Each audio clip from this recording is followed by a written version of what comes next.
कराची में पहली बार double decker बसों का आगाज। इब्तदाई तौर पर मलीर से शौराए फैसल के रूट पर बसें चलाई जाएंगी। इसी हवाले से एहसन चांडियो की रिपोर्ट देखिए।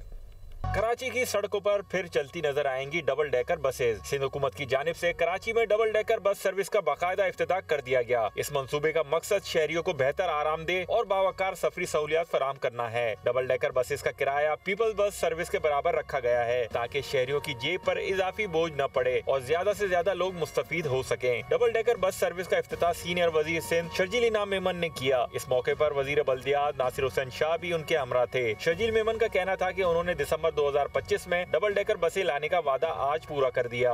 लोगों को अपने कारोबार के लिए, अपने रोजगार के लिए, अपने स्कूल जाने के लिए, कॉलेज जाने के लिए पब्लिक ट्रांसपोर्ट इस्तेमाल करनी होती है। तो इसीलिए हुकूमत सिंध ने ख़ास तौर पर फोकस किया हुआ है चीफ मिनिस्टर साहब ने कि जी हम ट्रांसपोर्ट के इस महकमे को अपने पैरों पे खड़ा करें और इस तरह के प्रोजेक्ट्स लेके आए जिससे हम लोगों को ज़्यादा फ़ायदा ले सकें।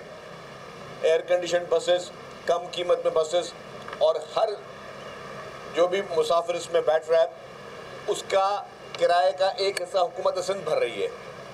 ये जितने भी रेट्स हैं ये सारे सब्सिडाइज रेट हैं।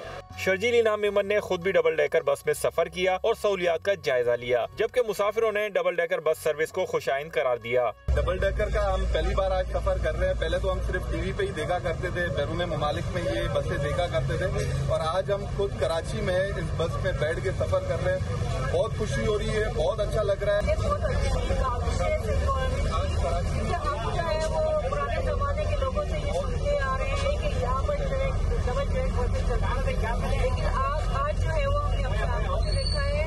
पब्लिक ट्रांसपोर्ट आवाम की बुनियादी जरूरत है। कराची में लाखों अफराद के लिए ग्रीन लाइन, ऑरेंज लाइन और पीपल्स बस सर्विस के साथ साथ डबल डेकर का चलना भी यकीनन मुफीद साबित होगा।